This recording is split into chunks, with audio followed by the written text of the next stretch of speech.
Les gars, si vous avez cliqué sur cette vidéo, c'est que le titre vous a intéressé et c'est normal. Aujourd'hui, on va discuter de qui pourrait être champion du monde en 2022. On va essayer de voir ça ensemble. C'est parti. Bon, petite mise à jour avant de commencer, petit disclaimer. Je ne prépare pas cette vidéo, c'est-à-dire que là, tout sort de ma tête.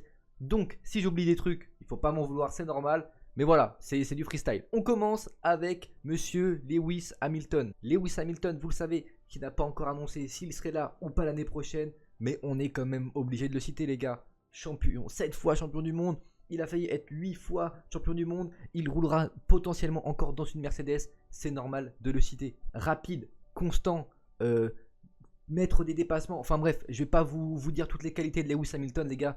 Vous les connaissez autant que moi. Et si la Mercedes est bonne l'année prochaine, et je pense qu'elle sera bonne parce que ça fait un an les mecs qui n'ont pas développé la voiture. Donc je peux vous assurer qu'en 2022, la Mercedes, elle va tout arracher. Bien sûr qui se battra pour le titre de champion du monde, les gars, c'est obligé. Je ne l'ai pas mis sur la miniature, mais les gars, je suis obligé de parler aussi de George Russell. George Russell qui va faire sa première saison chez Mercedes après avoir attendu 4 ans ou 3 ans chez Williams. Il a intérêt, je pense, à prouver dès le début que ça va être un patron, sinon il va se faire marcher dessus par Lewis Hamilton. Mais moi perso, les gars, je m'inquiète pas trop pour lui. Pourquoi? Parce que c'est un pilote qui a su prendre son mal en patience, les gars. Pendant 3 ans, il a roulé dans une poubelle.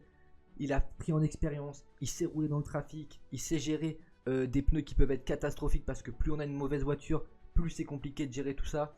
Et surtout, il nous a montré à Bahreïn que lui, monter dans une voiture et de taper limite la pole et de gagner la course s'il n'avait pas de problème, pour lui c'était facile. Du coup, en ce qui concerne les deux pilotes Mercedes, en termes de performance, j'ai zéro inquiétude. Ça sera plus, encore une fois, la voiture avec laquelle il faudra voir si c'est possible de gagner ou pas.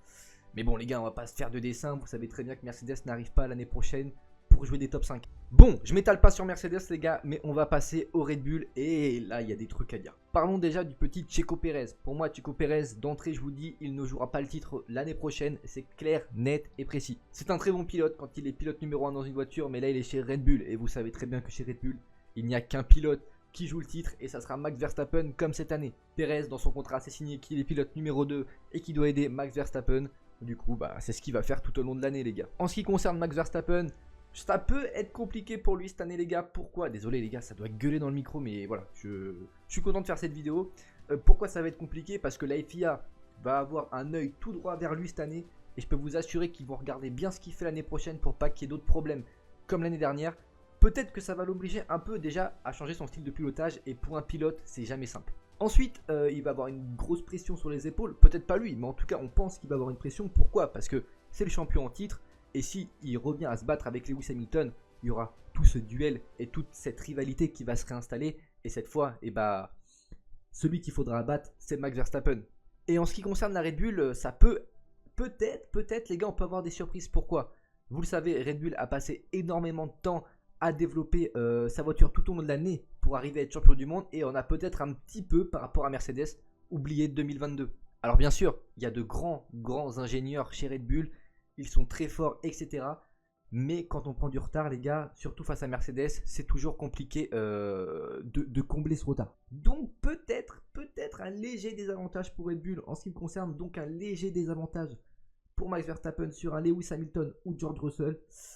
Je sais pas. Passons les gars, passons au Ferrari. Et là, ça me fait plaisir d'en parler parce qu'il y a des trucs à dire. Je vais être cash, si Ferrari ne joue pas le titre l'année prochaine, c'est des clowns. Voilà, c'est des clowns et on va expliquer pourquoi. Vous l'avez vu comme moi, depuis la fin de la saison, beaucoup de déclarations ont été faites par rapport à Ferrari, que la voiture allait être très bonne l'année prochaine, que ce soit dans les paddocks, que ce soit Ferrari, que ce soit les pilotes. Beaucoup de choses ont été avancées, promises pour l'année prochaine. Et je peux vous dire que si l'année prochaine Ferrari ne joue pas le titre, ça va rigoler très fort. Alors c'est vrai, il y a des signaux positifs, comme le moteur notamment, où apparemment ils ont trouvé un petit peu la recette magique. Voilà, apparemment le moteur devrait être exceptionnel. Ils ont réussi avec leur nouvelle essence aussi à gagner quelques chevaux supplémentaires. Ils vont se servir du simulateur à sa pleine puissance. Pas mal de choses qui font que Ferrari peut être au top niveau l'année prochaine. Parce qu'on sait tous que la Ferrari était très bonne l'année dernière, mais pêchait beaucoup, notamment au niveau moteur. Donc s'ils arrivent à régler ça, ça peut être très intéressant. En ce qui concerne les pilotes, c'est de la même trempe que chez Mercedes. Les deux pilotes vont partir sur un pied d'égalité. C'est deux pilotes qui sont très bons, très complémentaires. En ce qui concerne Carlos Sainz, il a fait une très bonne saison cette année, meilleur que Charles Leclerc, régulier, performant, calme, il n'y a rien à dire. Charles, lui, a fait beaucoup d'erreurs cette année et il le sait, il est très exigeant avec lui-même, donc ça, il va le savoir, hein, il va se rattraper l'année prochaine. Néanmoins, si je devais départager un peu les deux pilotes Ferrari, mon cœur balancerait pour Charles Leclerc, car en talent pur, les gars, Charles Leclerc est meilleur. On va pas se mytho que sur un tour.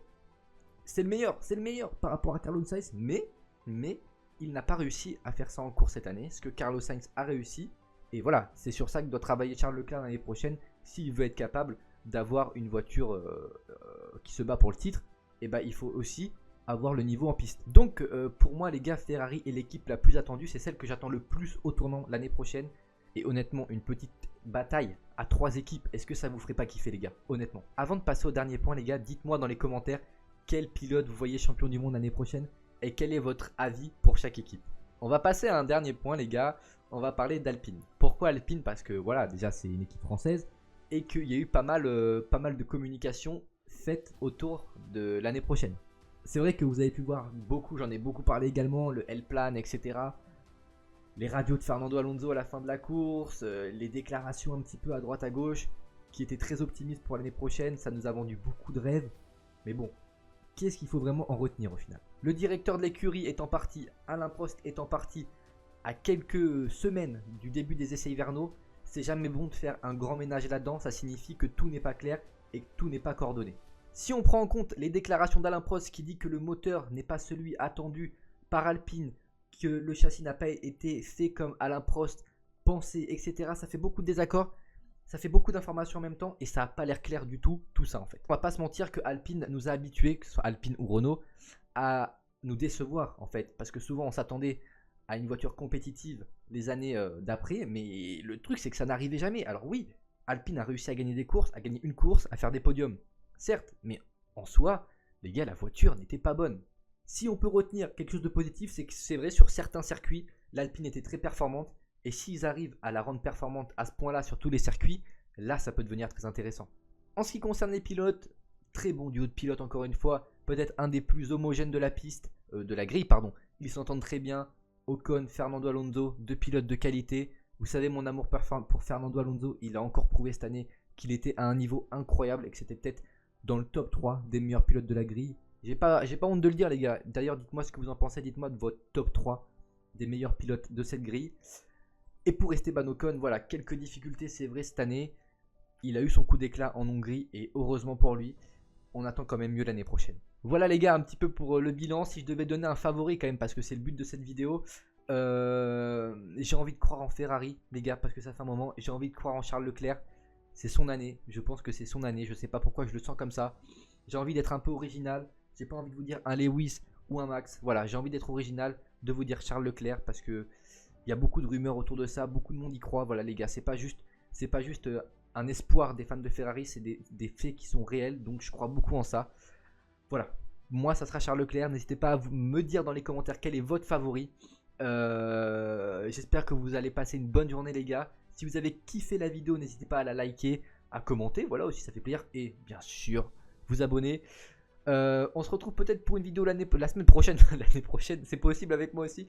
La semaine prochaine, ça sera peut-être un peu compliqué. Bientôt, les livrets vont être dévoilés. Je ferai une vidéo là-dessus. Il y aura les essais hivernaux, bien sûr. Je ferai une vidéo là-dessus. Et moi, je vous souhaite une bonne journée, une bonne soirée. Et je vous fais plein de gros bisous, les gars. Et vive la Formule 1.